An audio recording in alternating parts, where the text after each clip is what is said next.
Hey everyone, welcome to the show. I have an update to share about one of Trump's Capitol insurrectionists. It's time for an episode of Where Are They Now? Matthew Bledsoe was arrested. Patrick Montgomery was in court. Jonathan Manapa will stay in federal custody. No, I don't take responsibility at all. So 41-year-old Ohio resident Stephen Ayres wrote numerous posts on Facebook in the days leading up to the Capitol attack. On December 28th of 2020, Ayres wrote, quote, "If the deep state robs President Trump, civil war will ensue." On January 2nd, Ayres said, quote, "History is being made right in front of your eyes. When your grandchildren ask, where were you when ... happens, what's your answer going to be?" Included with that post was an image of the invitation to be in DC on January 6th, and it included Trump's words, quote, "Be there will be wild."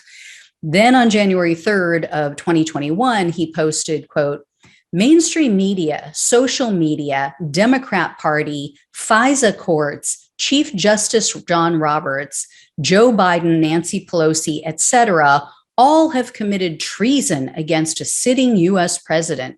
All are now put on notice by we the people." On January 6th, Ayres sent a photo to a friend. The photo was taken just outside of the Capitol doors, and he wrote, quote, "Some cops already stood down and took their gear off in our favor." Again, delusional, didn't happen. He was then seen on surveillance video entering the Capitol illegally. This was shortly after the doors were breached. Once inside, Ayres was chanting. He was walking through the building with other members of the mob. And a witness who contacted the FBI said that Ayres live streamed a video to social media while he was in the building. And the witness claimed that Ayres was acting, quote, like he was at war. The following day, Ayres was seen in a video with two other people. This was again on social media. And in this video, Ayres falsely claimed that the Capitol attack was a, quote, staged Antifa setup. He also said that the Capitol attack was, quote, just the beginning, and that there was, quote, more to come next week. So Ayres was arrested on January 25th of last year, and he was charged with obstructing an official proceeding, aiding and abetting in that crime, entering a restricted building or grounds, 2 counts of disorderly conduct. In June of this year, Ayres pleaded guilty to the disorderly conduct in a restricted building or grounds, and he was facing up to 1 year in prison, 1 year of probation, and $100,000 in fines. However, the prosecutor requested only 60 days in jail, 1 year of probation, 60 hours of community service, and a $500 restitution fee. The prosecutor noted that Ayres has no criminal history and he was gainfully employed up until his arrest for January 6th. They also gave Ayres credit for testifying publicly before the January 6th Select Committee and for apologizing to some of the officers who were there. But they said that Ayres deserved some jail time because of his tepid response when he was asked if he still believed that the election was stolen. You guys may remember that.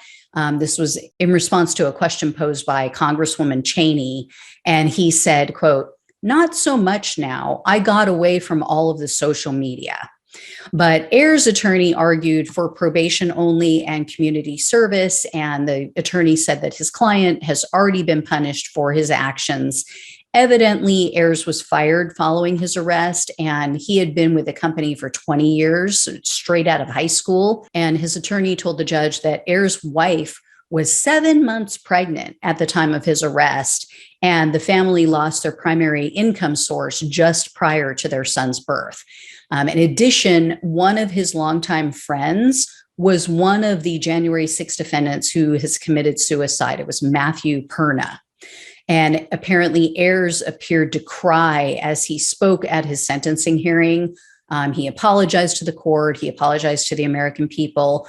And he told the judge, quote, "I pray every day for the officers that are struggling with families that lost their loved ones.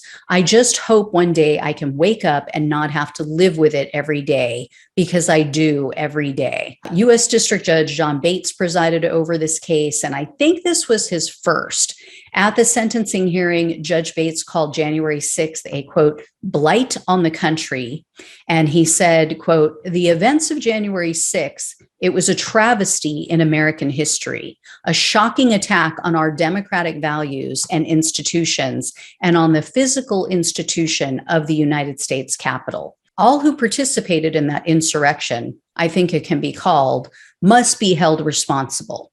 However, the judge stated that Ayres, quote, has fully cooperated with law enforcement. And I have to say that from my assessment, he has shown genuine remorse and regret, and that includes testifying before the January 6th committee. When all was said and done, Judge Bates sentenced Ayres to 24 months of probation, 100 hours of community service, and a $500 restitution fee. Again, you guys won't hear me say this often, but I do give Ayres a lot of credit for testifying publicly. It took a lot of courage, and I'm willing to give people grace when they step up, when they do the right thing. Especially with all the violence and threats coming from the MAGA base, it did take some courage for him to do that, put his name out there, put his face out there, and speak out and publicly say, this was because of Trump. I was only there. I only went to the Capitol because of Trump. As soon as he said to leave, I left. Anyway, guys, thanks so much for watching and listening. Take care, and I'll talk with you soon.